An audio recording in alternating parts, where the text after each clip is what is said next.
Hey, I'm Kev, Mr. Kev, and today I'm bringing you some F1 2013, and we are looking at the F1 Classics scenario mode. Hold off the faster cars and finish first.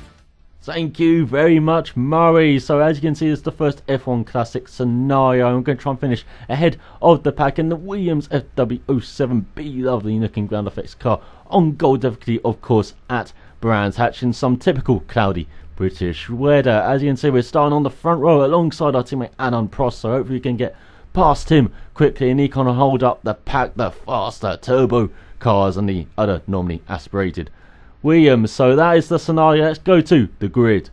With the cars lined up in reverse order, can the two 1980s Williams drivers hold off the faster cars starting behind them? Oh, that is the question, Murray's. Look at our pole sitting teammate Aaron Prost alongside us on the front row as we're in a bathtub on wheels and we're waiting for the lights to appear and go out. We're building the revs to try and get this better start. Then Prost and Overy get alongside him into Paddock Hill Bend, and it looks like we have got that better start, and we are alongside him, but we're going to do the undercut move, try and get the wide entry, and then tight exit as we gave him a little on the nudge, but we're alongside him heading towards Druids, our tight right hand hairpin, get it down the second gear and just fling the car through the corner, and we have flung it into the lead as we go through Graham Hills Bend now, and Prost now can just hold up the faster cars in the pack behind us, hopefully, as we just fly into the sunset in the lead as we go through Surtees, then heading towards Pilgrim's Drop and then Hawthorne Bend at the end of the straight. And as I say, it doesn't look like a bathtub on wheels from this angle, but it was a very sophisticated car in its day with ground effects gluing the car to the surface as we go through Westfields and then Dingledale, and then we've got Sheen Curve, the blind right-hander at the end of this. Very difficult to get right. You're either cutting it or going wide if you don't know it off by heart, basically. And then we go through Sterling's, the left-hander,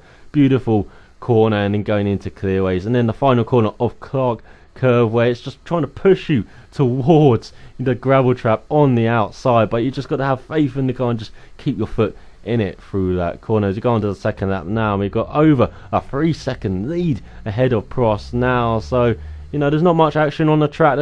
Let's have a brief history of the FW07. So Williams Grand Prix Engineering Limited, I think that's what it's called, was formed in 1978 with Frank Williams and Patrick Head, and they had the FW06 as their first car, which was a very nice pre-ground effect car in the ground effect era. And so in 1979 they came up with the FW07, and it got pole at the British Grand Prix with Alan Jones. He was leading the race by miles. Unfortunately, had a water pump failure, but it was his teammate Clay Rigazzoni who got the win, and it was the first win for Williams as we know it. And then in 1980 they improved it with the FW07B, and Jones, who had won 4 of the last 6 races in 1979, but it wasn't enough to catch up to the Ferraris of champion Jody Scheckter and run-up Gilles Villeneuve. Well, he won 5 races in 1980, got 3 poles on his way to the 1980 World Championship, and he's the second and so far last Australian to get a world title, alongside, of course, the famous Sir Jack Brabham. And his teammate Carlos Reutemann didn't do badly as well. He came third in the championship with his only win of the year at Monaco, and in second was Nelson Piquet in the Brabham. Then in 1981 the FW07C came along, and it was Carlos Reutemann's turn to have a championship hunt, as Alan Jones just had unreliability issues throughout the year. But Jones won the final race of the year at Caesars Palace in a car park circuit. Yeah, they were very terrible, just like Tilke's. And Reutemann got pole. He was leading the championship going into that final race, but he finished 8th in the race, and it was Nelson Piquet in his Brabham BMW who got the necessary points to overhaul him and win the 1981 world title, and the first title in, or driver's title in, a turbo engined car. And then in 1982 the FW07 would last 3 races. Reutemann would last 2 of those races. He left after Brazil, and so in the final race of his car in the United States West Grand Prix at Long Beach, it was Mario Andretti and Keke Rosberg before it got replaced with the FW08, which would lead Rosberg to the 1982 world title. Like the FW07B has led us to this race victory and this scenario. The fans here today certainly got their money's worth with a stunning drive from the 1980s Williams that finished first.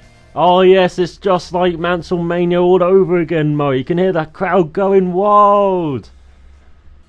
No, that's just silence. Okay, so we have done the scenario though by finishing ahead of the pack, and we got the gold. We got a score of 111,015. I'm guessing we'll find out if that's good in a moment. And we finished over 10 seconds ahead of our teammate. And as we celebrate in part 4, mate, now look at everyone going crazy. And look at, whoa, that's a very old looking pros, looking like modern day pros there. So I'm guessing they did quite a good job with the modeling then. And yeah, we're just inside the top 300 there. But this was recorded just after the game came out though, so I'm probably way down now. But I hope you enjoyed looking at the first scenario of this F1 Classic scenario mode. We'll be back with the second one in her red. So thanks for watching. So till then, cheerio.